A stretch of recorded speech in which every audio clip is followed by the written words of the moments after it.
우리 다 같이 하나님 말씀 찾겠습니다. 요한계시록 8장 1절부터 6절까지 말씀을 우리 다 같이 찾겠습니다.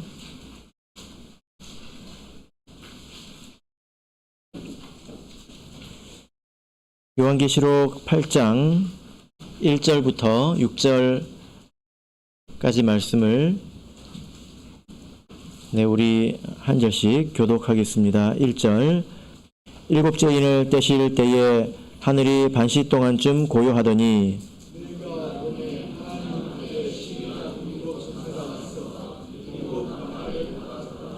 또 다른 천사가 와서 제단 곁에 서서 금 향로를 가지고 많은 향을 받았으니 이는 모든 성도의 기도들과 합하여 보좌 앞 금단에 드리고자 함이라.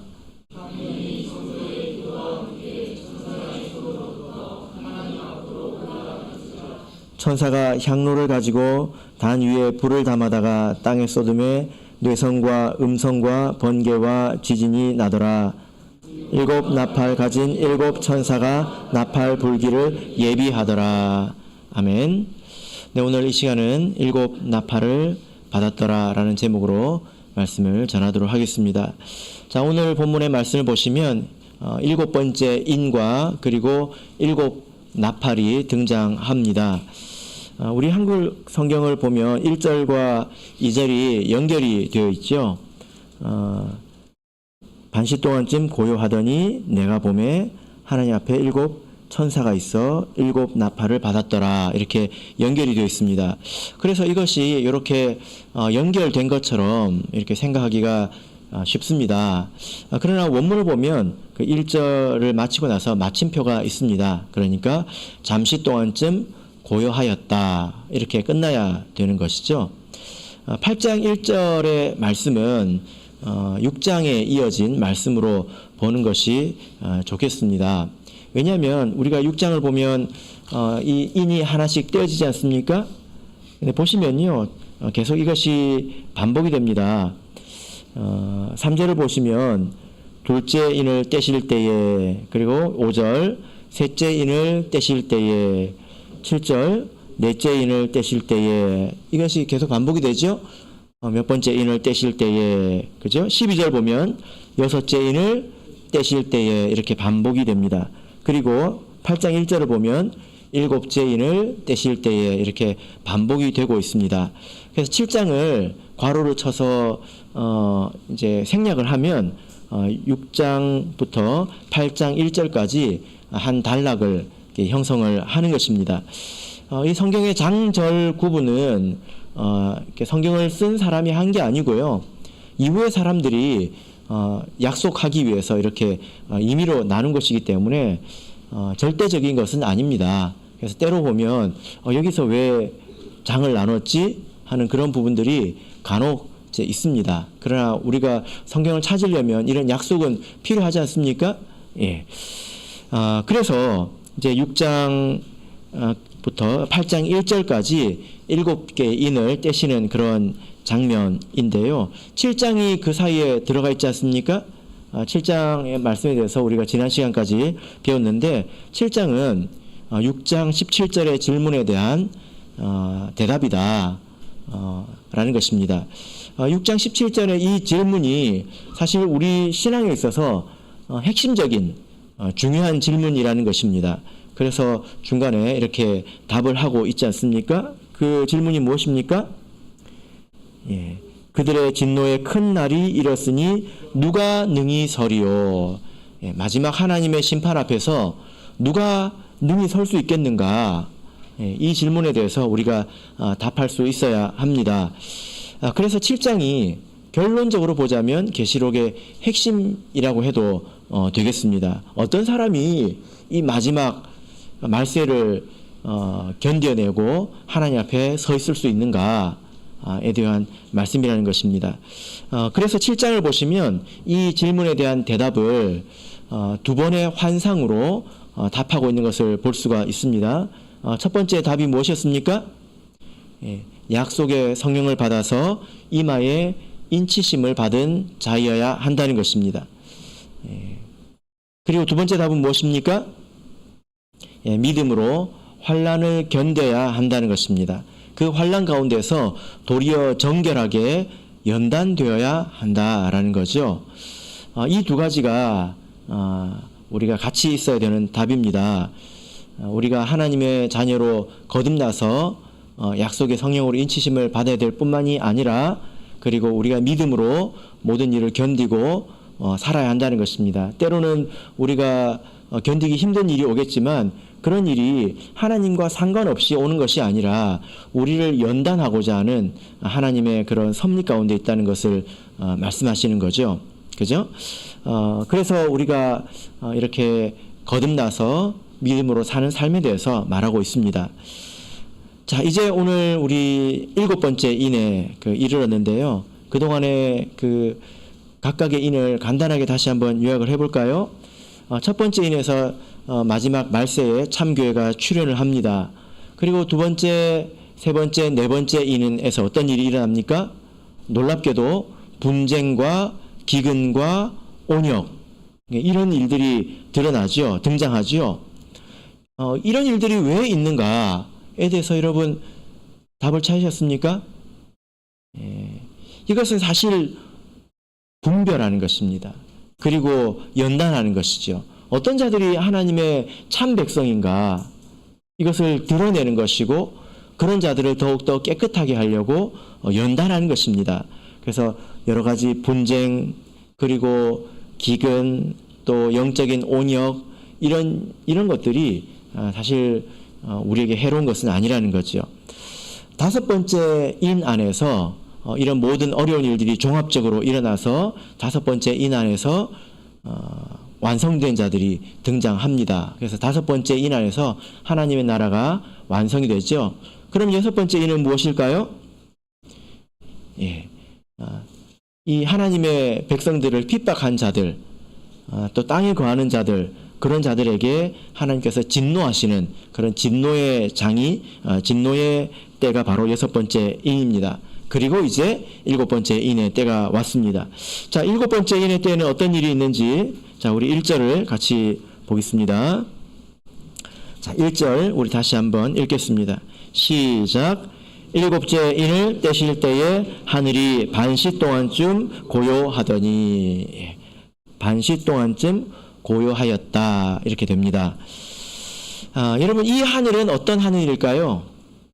하늘이 반시 동안쯤 고요했다 이렇게 말하고 있습니다. 이 하늘이 우리가 오늘 바라본 저기 푸른 하늘은 아니겠죠. 왜 아닐까요? 왜냐하면 여섯 번째 인에서 하늘이 종이축이 말리는 것처럼 떠나갔기 때문입니다. 여러분 집에 줄자 있으시죠? 이렇게 말려있는 줄자 탁 놓으면은 도르르 말려가지고 쏙 들어가지 않습니까? 하늘이 그렇게 말려가지고 사라졌다는 것입니다. 그래서 여기서 말하는 일곱 번째 인의 때의 하늘은 그런 하늘은 아닐 것이다. 이것은 영적인 하늘이라고 봐야 되겠습니다. 이 영적인 하늘이 갑자기 고요해졌다는 거예요. 조용해져서 아무 소리도 들리지 않게 되었다는 것입니다. 그러면 이전에 이 하늘은 어떤 모습이었을까요? 어떤 상황이었을까요? 이때는 하나님의 진노로 인해서 번개와 음성과 뇌성 이런 것들로 아주 요란한 그런 때였습니다. 이제 그런 진노의 때도 다 지나가고 고요함이 찾아왔다는 것입니다. 자, 우리 계시록 20장을 보겠습니다. 계시록 20장 11절부터 보겠습니다. 계시록 20장 11절 12절을 보겠습니다.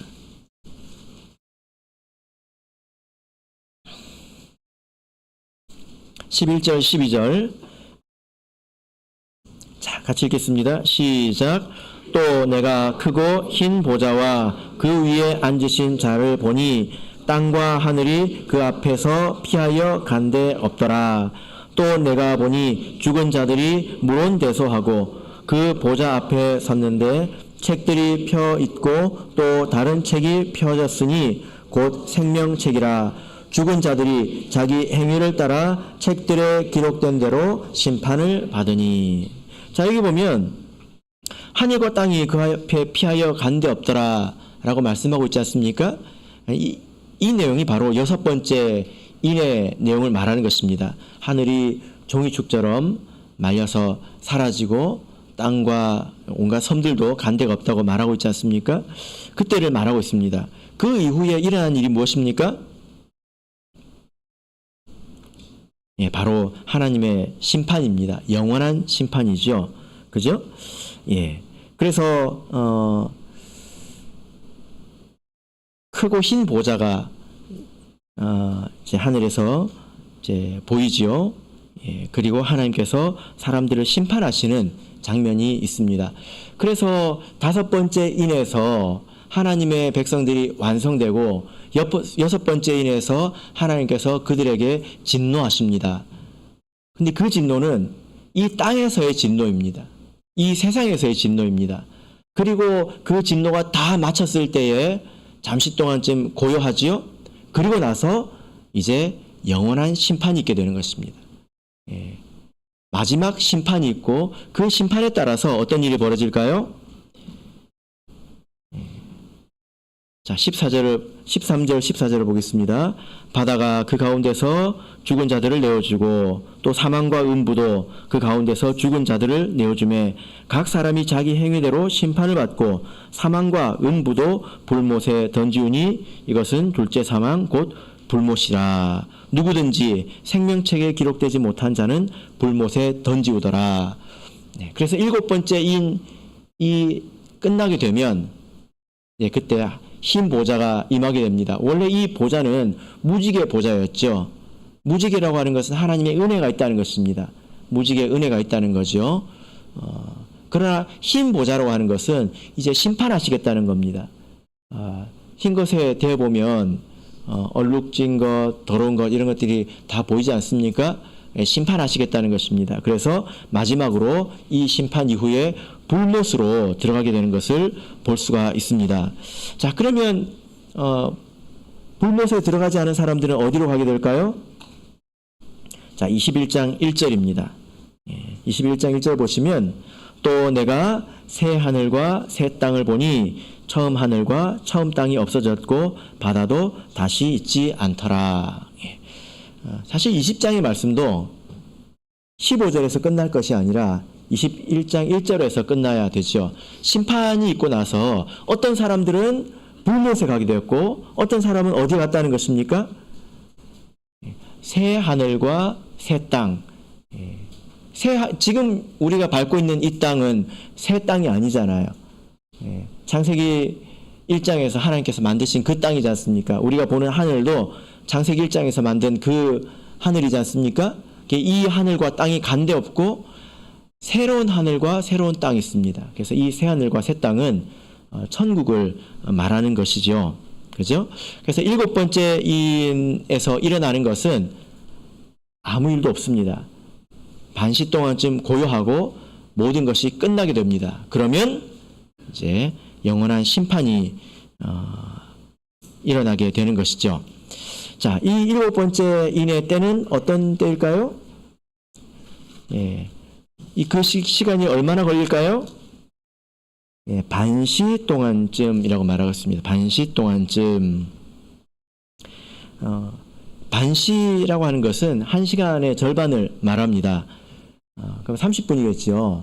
근데 그 고대 사람들은 우리처럼 시간을 아주 엄밀하게 몇 시, 몇 분, 몇 초 이렇게 할 수 없지 않았습니까? 그죠? 그래서 그 사람들 성경에 나타나는 그런 시간의 개념 중에 제일 짧은 것이 시간입니다. 네. 그래서 계시록에 나타난 시간 가운데서 이 반시는 가장 짧습니다. 그래서 반시라고 하는 것이 정말 딱 30분을 말하는 것일까? 그렇다기보다는 아주 짧은 시간을 이제 말하는 것으로 우리가 볼 수 있겠습니다. 이 반시 동안의 고요함이 지나고 나면 아주 짧은 고요함이 지나고 나면 흰 보좌가 내려오고 이제 심판을 받을 사람들은 심판을 받아서 불못에 가게 되고 또 구원받을 사람들은 흰 옷을 입은 사람들은 이제 새 하늘과 새 땅으로 가게 됩니다. 여러분들은 어디로 가고 싶으십니까? 예. 어리석은 질문이죠. 우리가 마땅히 새하늘과 새 땅으로 가야 되지 않겠습니까? 예. 그러려면 우리가 그에 합당한 삶을 살아야 합니다. 자, 이렇게 해서 말세의 모든 역사가 마무리됩니다. 그래서 8장 1절까지 말세의 모든 역사를 개괄해서 이제 마무리 짓고 있습니다. 자, 그런데 계시록은 여기서 끝나지 않죠. 예, 계속 이야기를 이어 나갑니다. 자, 그러면 우리 2절 말씀을 다 같이 읽어보겠습니다. 2절 읽겠습니다. 시작. 내가 봄에 하나님 앞에 시위한 7 천사가 있어 7 나팔을 받았더라. 예. 여러분께서 이 7 나팔에 관한 말씀을 많이 들으셨을 텐데요. 성경에 이 나팔에 관한 이야기가 많이 있지 않습니까? 오늘도 같이 한번 정리를 해보도록 하겠습니다. 7 나팔이 등장하게 되고, 그리고 이후의 내용을 보시면 첫 번째 나팔이 불면 어떤 일이 일어나고, 두 번째 나팔이 불면 또 어떤 일이 일어나고, 이렇게 차곡차곡 어떤 일이 또 일어납니다. 그래서 7절을 보시면 첫째 천사가 나팔을 부니, 8절을 보시면 둘째, 10절에 셋째 천사가 나팔을 불죠. 12절에 넷째 천사가 나팔을 붑니다. 그리고 9장 1절에 다섯째 천사가 나팔을 붑니다. 그리고 조금 내용이 길죠. 그리고 13절에 여섯째 천사가 나팔을 부는 것을 볼 수가 있습니다. 그리고 마지막 7번째 천사의 나팔은 11장 15절에 등장합니다. 자, 우리가 여기서 보면 7인이 끝나고 갑자기 나팔이 나온다. 갑자기 나팔이 나온다고 느낄 수가 있는데요. 이 3절에서 5절의 내용을 보면 오늘 본문 말씀의 의의는 이 나팔이 어떤 배경에서 등장했는지, 만약에 이 말씀이 없다면 갑자기 어떤 천사들이 나와가지고 나팔을 불기 시작하지 않습니까? 좀 뜬금없다고 느끼실 겁니다. 그래서 오늘 말씀을 보면 이 나팔이 어떻게 해서 나오게 됐는지를 알 수 있는데요. 그걸 통해서 이 나팔의 전체적인 성격이 무엇인지 우리가 이 나팔의 하나하나의 일을 읽어가기 전에 우리가 배울 수가 있는 것입니다. 먼저 우리가 성경 전체에서 나팔이라는 것을 한번 생각을 해보도록 하겠습니다. 나팔이 낯선 것은 아니죠. 우리가 성경을 창세기부터 쭉 읽어온다면 계시록에 이르러서 나팔이라고 하는 것이 낯선 것은 아닐 겁니다. 그죠? 그럼 성경에서 나팔은 언제 사용이 되는 것일까요? 음악을 할 때 사용이 될까요? 물론 그럴 수도 있습니다. 이 나팔의 어떤 원리를 활용해서 악기도 이렇게 만들고 있지 않습니까? 트럼펫이라든지 트럼본이라든지 그런 여러 악기들이 있습니다. 성경을 보면 나팔에 크게 두 종류의 나팔이 있습니다. 이 두 종류의 나팔은 재질로 구분을 한 것인데요. 첫째는 양의 뿔로 만든 양각 나팔입니다. 가장 원시적이죠. 그냥 있는 것을 활용해서 만드는 것입니다. 그림을 한번 좀 보여주실까요? 양각 나팔을 보신 적 있으십니까? 양의 뿔을, 그 뿔이 아마 속에 이렇게 비어 있나 봅니다.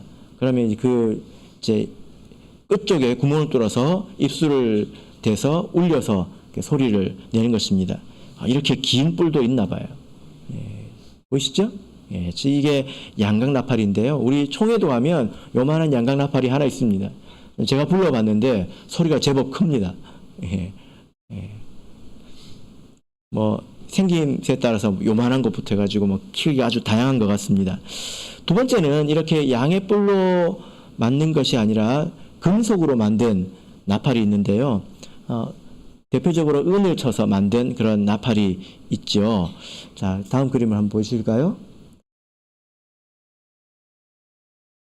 네.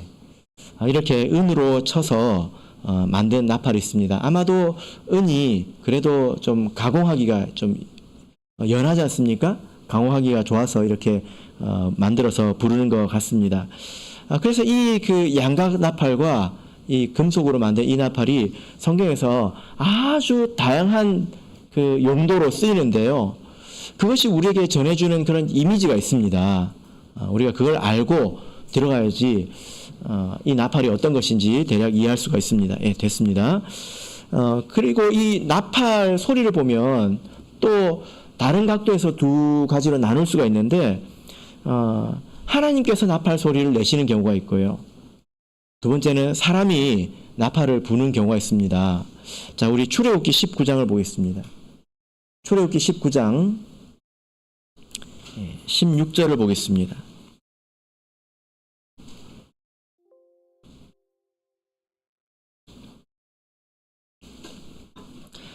자, 출애굽기 19장 16절에서는 성경에서 나팔이 가장 먼저 등장하는 말씀입니다. 불을 켜주셔도 됩니다. 출애굽기 19장 16절. 자, 우리 같이 읽겠습니다. 시작. 제3일 아침에 우레와 번개와 빽빽한 구름이 산 위에 있고 나팔 소리가 심히 크니 진중 모든 백성이 다 떨더라.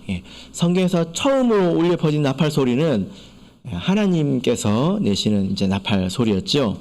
하나님께서 시내 산에 임하실 때 우레가 뭡니까? 천둥 소리지 않습니까? 그리고 번개, 번쩍번쩍 하는 것, 그리고 빽빽한 그런 구름, 그리고 나팔 소리, 이렇게 있었습니다. 이 여러 가지 것들은 사람들을 굉장히 두렵게 만드는 것입니다. 자연적으로 보자면 가장 큰 것들이죠. 가장 큰 소리, 가장 밝은 것, 이런 것들이죠. 그래서 이 모든 것들이 하나님의 위엄을 나타내는 그런 것들인데요. 나팔 소리도 아주 큽니다. 제가 이제 군대에서 군악대에 있었는데요. 제가 나팔을 불었습니다. 근데 나팔을 가져와 가지고 이전에 있던 그 우리 부산교회 회당에서 제가 불러본 적이 있거든요. 그러니까 제가 한 사람이 불렀는데 그 창문이 다 덜덜덜 떨리더라고요. 소리가 그만큼 큽니다. 제가 처음 가가지고 그 연주실에서 나팔 소리를 들었을 때는 소리가 귀로 들리는 게 아니더라고요. 저도 그런 걸 처음 경험해 봤는데 귀로 들리는 게 아니라 몸으로 들렸습니다. 그 소리의 진동이 몸으로 전해져 들려왔습니다. 그래서 이 큰 나팔 소리는 사람을 굉장히 두렵고 떨리게 하는 그런 힘이 있다는 거죠. 그래서 이 나팔은 하나님의 임하심을 나타내는 것이라는 겁니다. 자, 이제 그 사람이 나팔을 부는 이야기를 찾아보자면 아마 오늘 이 시간 다 말해도 끝나지도 않을 것입니다. 그래서 정리를 좀 해보자면요. 구약성경에서 나팔을 부는 일들이 굉장히 많이 나오는데 첫 번째로는 제사나 여러 가지 행사, 이때 나팔을 붑니다. 그래서 하나님께 번제 제사를 드릴 때나 혹은 화목제물을 드릴 때, 그리고 혹은 희년이 되었을 때, 혹은 왕의 대관식 때, 이런 여러 가지 그 하나님 앞에서 이런 그 일들이 있지 않습니까? 그때 나팔을 붑니다. 두 번째는 광야에서 이 백성들에게 신호를 주는 그런 목적으로 나팔을 불렀습니다. 자, 민수기 10장을 한번 보실까요? 민수기 10장.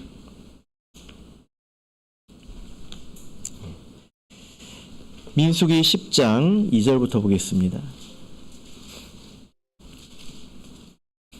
민수기 10장 2절.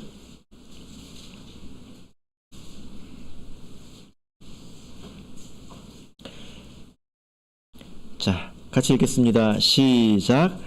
은나팔 둘을 만들되 쳐서 만들어서 그것으로 회중을 소집하며 진을 진행케 할 것이라. 예. 이스라엘 백성이 광야에 있었을 때 하나님께서 은나팔을 만들라고 하셨습니다. 이것을 어디 했습니까? 예. 백성들을 소집할 때. 그러니까 이 광야에 백성들이 이렇게 쭉 퍼져 있잖아요. 그런 사람들에게 소식을 전하고 기호를 주는 그런 목적이었다는 것입니다. 그래서 2절부터 쭉 읽어가 보시면 백성들을 소집할 때라든지 혹은 이제 행군을 할 때, 진행을 할 때, 그리고 혹은 전쟁을 할 때, 이런 여러 가지 신호로 나팔을 사용했다라는 것입니다. 특별히 9절을 같이 읽어보겠습니다. 9절 읽겠습니다. 시작. 또 너희 땅에서 너희가 자기를 압박하는 대적을 치러 나갈 때에는 나팔을 울려 불지니 그리하면 너희 하나님 여호와가 너희를 기억하고 너희 대적에게서 구원하리라. 예. 자, 여기서는 나팔을 울려 불라고 이렇게 말하고 있는데 그냥 이것은 그냥 부는 게 아니라 이런 주법이 있는 것 같습니다. 나팔을 울려서 이렇게 불게 되면 그때 하나님께서 그 소리를 들으시고 함께 해주시겠다 이렇게 말씀을 하고 있습니다. 그래서 신호를 줄 때라는 거죠. 물론 이 신호는 하나님께서 이제 주시는 그런 신호입니다. 그래서 하나님의 뜻에 따라서 소집하기도 하고 행군하기도 하고 싸우기도 하는 것이죠. 그리고 또한 그 성경을 보면 이 나팔은 상징적인 의미로도 사용된 것을 볼 수 있는데요. 자, 우리 예레미야서 4장을 보겠습니다. 예레미야서 4장 19절을 보겠습니다.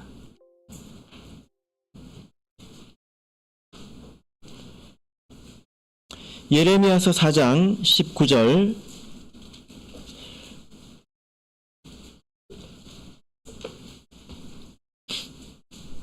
자, 여기서 예레미야가 나팔 소리를 듣습니다. 정말 나팔 소리를 들은 것일까요? 자, 읽겠습니다. 시작. 슬프고 아프다. 내 마음속이 아프고 내 마음이 답답하여 잠잠할 수 없으니 이는 나의 심령 내가 나팔 소리와 전쟁의 경보를 들음이로다. 예. 선지자가 지금 나팔 소리를 듣는다라고 말하고 있습니다. 이 나팔 소리는 어떤 나팔 소리일까요? 예, 이것은 파수꾼의 나팔 소리이겠죠. 적들이 침입해오고 있다는 것입니다. 이 적은 그냥 적이 아니라 하나님께서 심판하시는 심판의 도구의 적이죠. 그죠? 예레미야가 지금 그 나팔 소리를 듣고 있다는 것입니다. 이것은 정말로 나팔 소리를 들었다는 것이 아니라 지금 하나님의 심판이 임박했다. 매우 임박했다는 것입니다. 그런 것을 여러 가지를 통해서 선지자가 지금 느끼고 있다라는 거죠. 자, 이런 의미에서 나팔이 사용되었습니다. 그래서 나팔은 때로는 축하하기도 하고 하나님을 생각하게 하고 또 근신하게 하고 경고하는 그런 의미가 있지요. 이스라엘의 절기 가운데 또한 나팔절이 있습니다. 그죠? 그러니까 이스라엘 백성의 입장에서는 이 나팔은 굉장히 익숙한 것일 겁니다. 우리는 좀 익숙하지 않으니까 이렇게 정리를 해서 배우는 거죠. 나팔절이 언제일까요? 네, 7월 1일입니다. 민수기 29장 1절을 보면 7월 1일인데요. 7월 1일이 성해고 그때 나팔을 불라라고 되어 있습니다. 이 7월은 종교력으로 7월이고 당시에 사용하던 민간력으로 보자면 1월입니다. 그래서 이 나팔절은 이제 지금으로 보자면 신정과도 같은 그런 이제 날이죠. 우리가 성경을 보면 이 나팔절을 지킨 기록이 한 군데 나옵니다. 역사적으로 나팔절을 지킨 기록이 있는데 이것이 또 나팔절과 또 의미가 나팔과 의미가 또 통합니다. 우리 느헤미야를 보겠습니다. 느헤미야 8장입니다. 느헤미야서 8장 2절을 보겠습니다.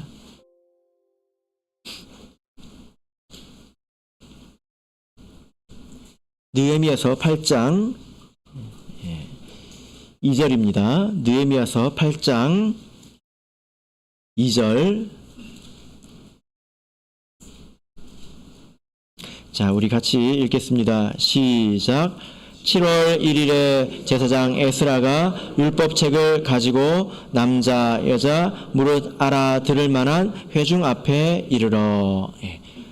자, 여기가 바로 나팔절에 관한 이야기인데요. 이때가 어떤 때일까요? 이스라엘 백성이 멸망해가지고 포로로 끌려갔지 않습니까? 그리고 그때 예루살렘 성벽도 허물어졌습니다. 그래서 느헤미야를 중심으로 이제 하나님께서 은혜를 베푸셔서 느헤미야를 중심으로 성벽을 이제 재건했습니다. 그때 또한 같이 섬겼던 사람이 바로 에스라인데요.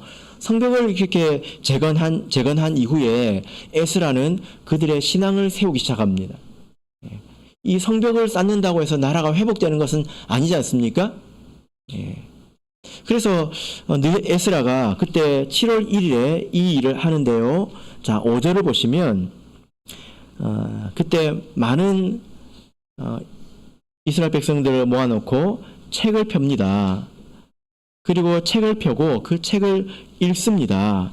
8절을 보시면 하나님의 율법책을 낭독하고 그 뜻을 해석하여 백성으로 그 낭독하는 것을 다 깨닫게 했다. 아주 오랜 시간 동안 몇 시간을 이렇게 읽습니다.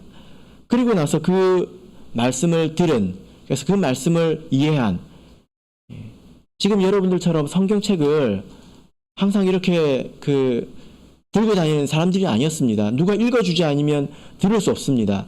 심지어 그 나라 말을 잘 못해서 통역을 통해서 듣기도 해야 됐습니다. 처음 들어본 사람도 있을 거예요. 그죠? 그래서 하나님 말씀을 딱 들었습니다. 그 말씀을 듣고 나서 백성들이 어떻게 반응했을까요? 9절을 우리 같이 읽어보겠습니다. 9절 읽겠습니다. 시작. 백성이 율법의 말씀을 듣고 다 우는지라 총독 느헤미야와 제사장 겸 학사 에스라와 백성을 가르치는 레위 사람들이 모든 백성에게 이르기를 오늘 너희 하나님 여호와의 성일이니 슬퍼하지 말며 울지 말라 하시고, 백성들이 나팔을 부는 날에 뭘 했습니까? 말씀을 듣고 울었다는 거예요. 왜 울었을까요?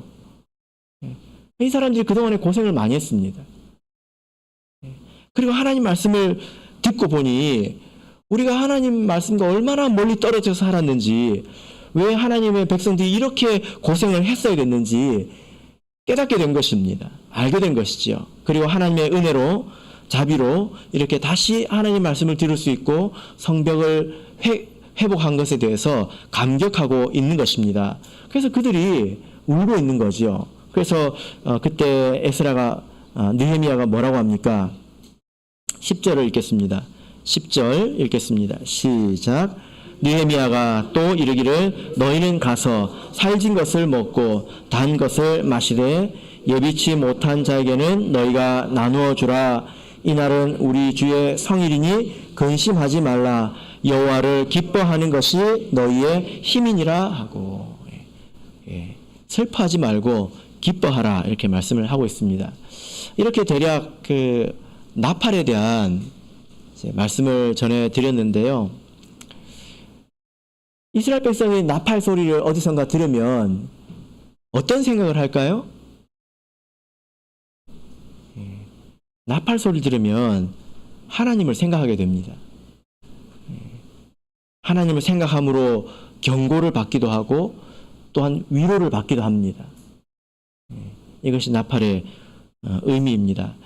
하나님께서 나팔을 부셔서 사람들을 깨우시는데요. 말세에도 이 나팔이 불려지게 됩니다. 그 구체적인 내용에 대해서는 다음 시간부터 이렇게 살펴보려고 하는데요. 우리가 이런 앞으로 하나씩 살펴보면 사실 이 나팔은 재앙이라는 것을 우리가 아주 쉽게 알게 됩니다. 재앙은 한편으로 경고하는 것이죠. 하나님께서 경고하라는 것입니다. 경고하는 것입니다. 그러나 이것이 믿음을 지키고 있는 자들에게는 경고가 아니라 믿음의 확신을 더해주는 위로의 나팔이 되는 것입니다. 누가복음 21장 28절을 보시면요, 이렇게 말씀을 하고 있습니다. 이런 일이 되기를 시작하거든 일어나 머리를 들라 너희 구속이 가까웠느니라 하시더라. 마지막 때에 울리는 나팔 소리는 이 귀로 듣는 게 아니거든요. 귀로 듣는 게 아닙니다. 말씀을 통해서 듣는 것입니다. 그래서 그것을 듣게 된다면 믿음이 좀 부족한 사람들은 정신을 바짝 차려야 됩니다. 내가 지금 뭐 하고 있지? 내가 이럴 때가 아니네. 정신을 차려야 된다는 것입니다. 그러나 믿음을 지키고 살아가고 있는 사람에게는 그것이 위로가 될 것입니다. 이 길이 옳다라는 것을 확인하게 되는 것이니까요. 그러니까 일어나 머리를 들라 이렇게 말씀을 하고 있는 것입니다. 자, 그러면 이제 다시 계시록으로 돌아와서요. 우리가 이제 일반적인 나팔에 대해서 생각을 해보았고, 이런 배경 안에서 나팔, 그 계시록의 나팔 안으로 들어가게 되는데요. 우리는 그 지금 7개의 인을 살펴봤잖아요.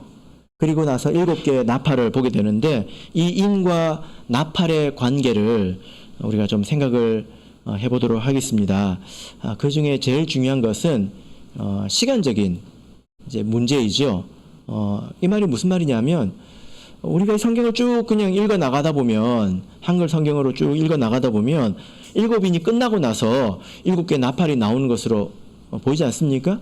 그죠? 그렇게 보는 견해도 있습니다. 그래서 7인이 끝나고 나서 7 나팔이 등장한다. 이렇게 말세를 시간을 안배를 해볼 수 있겠죠. 그러나 또 한편으로는 이 7인 안에 이 7 나팔이 이제 포함된다고도 볼 수가 있습니다. 우리 참예수교에서는 대체적으로 이렇게 보고 있습니다. 자, 그 근거가 뭐냐면은요, 나팔을 보시면 다 3분의 1이 깨집니다. 7절을 보시면, 계시록 8장 7절을 보시면, 첫째 천사가 나팔을 부니 피 섞인 우박과 불이 나서 땅에 쏟아짐에 땅의 3분의 1이 타서 3분의 1이 헤함을 입습니다. 그런데 6번째 인에는 어떤 일이 일어납니까? 기억나십니까? 하늘이 종이축제를 말린다고 했지요. 이것은 몇 분의 1이 아니라 전면적인 것입니다. 그러니까 이 나팔은 6번째 인 이후에 있기가 힘든 것이죠. 그죠? 해가 총담같이 검어졌는데 다시 3분의 1을 빛을 잃는다고 하는 것은, 이것은 이제 선후관계가 잘 맞지 않는 것입니다. 그래서 우리는 이 나팔이 이 인 안에 있는 어떤 세부적인 과정이다. 우리는 이렇게 이해를 합니다. 자, 그러면 이 나팔은 어떻게 해서 등장하게 되었을까요? 우리가 상상을 하면 안 되겠죠? 자, 답이 있습니다. 3절부터 5절까지를 보면 그 답이 있습니다. 계시록 8장 3절에서 5절. 자, 우리 같이 읽어보겠습니다. 시작. 또 다른 천사가 와서 제단 곁에 서서 금 향로를 가지고 많은 향을 받았으니 이는 모든 성도의 기도들과 합하여 보좌 앞 금단에 드리고자 함이라. 향연이 성도의 기도와 함께 천사의 손으로부터 하나님 앞으로 올라가는지라. 천사가 향로를 가지고 단 위에 불을 담아다가 땅에 쏟음에 뇌성과 음성과 번개와 지진이 나더라. 자, 여기 보면 다른 천사가 와서 제단 곁에 서 있습니다. 여기서 말하는 제단은 번제단을 말하는 것이 아니라 향단을 말하는 것입니다. 향단 옆에 서 있습니다. 그리고 그들이 무엇을 들고 있습니까? 향로를 들고 있습니다. 우리가 구약의 성전을 가보면 향을 피우는 단이 있습니다. 작은 이런 단이 있죠. 그리고 그 향을 담아서 안으로 들고 들어가는 이런 향로라고 합니다. 이런 그 작은 기구가 있습니다. 그 향단 옆에서 이렇게 향로를 가지고 있다는 것입니다. 그래서 그 향단에서 향을 향로로 담고 있습니다. 그리고 근데 그때 무엇을 함께 가져갑니까? 성도들의 기도들과 합해서 가져가죠. 그래서 우리가 성전 안에 성소에 향단이 있고 거기서 향을 피우는데 그 향은 성도의 기도를 말하는 것입니다. 그것이 법궤와 가장 가까이 있거든요. 그래서 우리가 하나님과 가장 가까이 하는 방법은 기도하는 것이죠. 그죠? 기도하는 것입니다. 그 기도를 이제 다른 천사가 향로에 받아서 하나님 앞으로 가져가는 것입니다. 뭐라고 기도를 했을까요? 예, 뭐라고 기도했을까요? 자, 뭐라고 기도했든지 간에 하나님께서 그 기도를 받으셨겠죠? 왜냐하면 여기 금단에 드리고자 함이라. 예, 향연이 성도의 기도와 함께 천사의 손으로부터 하나님 앞으로 올라가는지라, 하나님께 올라갔다는 것입니다. 그리고 그들이 어떻게 기도했는지 천사가 그 향로를 가지고 단 위에 있는 불을 담습니다. 원래 갈 때는 여기다가 향을 담아서 성도의 기도를 담아서 하나님 앞으로 이렇게 갔죠? 하나님 앞에 이렇게 드렸을 겁니다. 그 향로에다가 그 단에 있는 뭘 담습니까? 불을 담습니다. 불을 담아가지고 이제 이 불이 그러니까 기도의 응답이라는 거예요. 그들의 기도한 내용에 대해서 하나님께서 응답하신 내용이 불이었다는 것입니다. 그래서 이 불을 그 기도한 성도들 위에 쏟을까요? 아니겠죠. 어디에 쏟습니까? 5절 보세요. 어디에 쏟습니까? 땅에 쏟고 있는 것을 볼 수 있습니다. 그러니까 이 기도가 일반적인 기도는 아니라는 거죠. 여러분, 계시록 안에서 이 불은 하나님의 진노와 심판을 상징하는 표현입니다. 성도들이 기도했을 때 하나님의 응답은 진노였다는 것입니다. 땅에 대한 진노였다는 것입니다. 자, 누가복음 18장을 보겠습니다. 누가복음 18장. 여러분, 계시록을 배우실 때 이게 22장까지 갈 거잖아요. 계속 따라오셔야 돼요. 제가 지금 누가 잘 따라오나, 누가 정신줄을 놨나 계속 지금 제가 보고 있습니다. 다 보입니다. 따라오셔야 됩니다. 그래서 제가 계속 반복하는 겁니다. 제 말이 더 많아지지 않도록 줄을 놓지 마시고 계속 따라오시길 바랍니다. 자, 18장 2절을 보시면 어떤 절대적인 약자가 기도하는 것을 볼 수 있습니다. 자, 2절부터 5절까지를 읽겠습니다. 시작. 가라사대 어떤 도시에 하나님을 두려워 아니하고 사람을 무시한 한 재판관이 있는데 그 도시에 한 과부가 있어 자주 그에게 가서 내 원수에 대한 나의 원한을 풀어주소서 하되 그가 얼마 동안 듣지 아니하다가 후에 속으로 생각하되 내가 하나님을 두려워 아니하고 사람을 무시하나 이 과부가 나를 번거롭게 하니 내가 그 원한을 풀어주리라. 그렇지 않으면 늘 와서 나를 괴롭게 하리라 하였느니라. 자, 보통 우리가 이 말씀을 어떻게 배웁니까? 끈질긴 기도의 중요성에 대해서 배우고 있지, 에 관한 교훈으로 배우지 않습니까? 사실 이 말씀은요, 이때에 관한 말씀입니다. 과부가 억울함을 청하고 있습니다. 그 억울함에 대한 해답이 무엇입니까? 원한을 풀어주겠다는 것입니다. 이게 불을 쏟는 거지요. 자, 8절을 보겠습니다. 8절 읽겠습니다. 시작.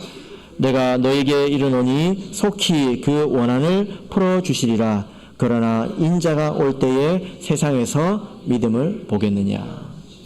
네, 세상 인자가 올 때에 관한 말씀이라는 거예요. 이렇게 믿음을 지키는 사람이 얼마나 있겠느냐. 쉽지가 않다라는 거죠. 그죠? 이것처럼 이 기도는 일반적인 기도가 아니라는 것입니다. 우리가 여러 번 봤는데요. 계시록 6장 9절 10절을 보시면 5번째 인을 뗄 때에 제단 아래서 죽임을 당한 자들이 자기의 억울함을 신원해달라고 기도를 하고 있죠. 그죠? 누구에 대해서 신원해달라고 할까요? 땅에 거하는 자들입니다. 땅에 거하는 자들을 심판해달라고 합니다. 그래서 하나님께서 그 기도를 들으시고 천사를 통해서 땅에 불을 쏟으시는 것입니다. 여러분, 그래서 나팔은 기도의 응답이라는 것입니다. 어떤 기도에 대한 응답입니까? 이 억울한 과부와 같은 그런 기도의 응답이라는 거예요. 하나님의 백성이 억울한 일을 당하고 있다는 것입니다. 고통을 당하고 있다는 것입니다. 그래서 그들이 기도하고 있고 하나님께서 그 기도에 대한 보응으로 이 심판하시는데 이것은 나팔이라는 거예요. 완전한 심판이 아니라 경고라는 것입니다. 그래서 이 나팔도 보면 갈수록 심해지는 것을 볼 수 있습니다. 하나님께서 점차적으로 진노해 가시는 것을 우리가 볼 수 있다라는 것입니다. 이것이 바로 나팔의 출현의 배경이 되겠습니다. 자, 그래서 우리가 알 수 있는 것은 이 7 나팔은 5번째 인 안에 있다라는 것입니다. 그죠? 5번째 인 안에서 이 기도 후에 나오는 그런 응답, 소극적인 하나님의 진노라는 것입니다. 왜 소극적이라고 했냐면 나중에 대접이 있기 때문에 그 대접과 비교하자면 이것은 소극적인 진노이고 경고성 진노라는 것입니다. 그러나 나중에 쏟으시는 대접은 그건 경고가 아니라 그것은 그냥 순수한 진노입니다. 우리가 이렇게 나팔에 대해서 정리를 해볼 수가 있겠습니다. 여러분, 그래서 우리가 귀를 열어야 합니다. 만약에 고대에 나팔 소리를 듣지 못하면 어떻게 될까요? 예를 들어 집에 아파트에 불이 났는데 내가 이제 귀가 먹어가지고 불이야 소리를 못 들었다고 한번 생각해 보세요. 그때 귀는 생명이지 않습니까? 귀가 나를 살리는 거잖아요. 그죠? 이 소리를 들어야 사는 거지 않습니까? 고대 파수꾼이 적들이 쳐들어와서 나팔을 붑니다. 사람들이 듣고 다 일어나서 막 갑니다. 그런데 귀가 안 들리는 사람은 어떻게 할까요? 쿨쿨 자겠죠. 그죠? 영문도 모르고 죽게 될 것입니다. 귀가 그만큼 중요한 것입니다. 그러나 마지막에 울리는 이 나팔 소리는 이 귀로 듣는 게 아닙니다. 그죠? 무엇으로 듣는 것입니까? 영의 눈으로 듣는 것입니다.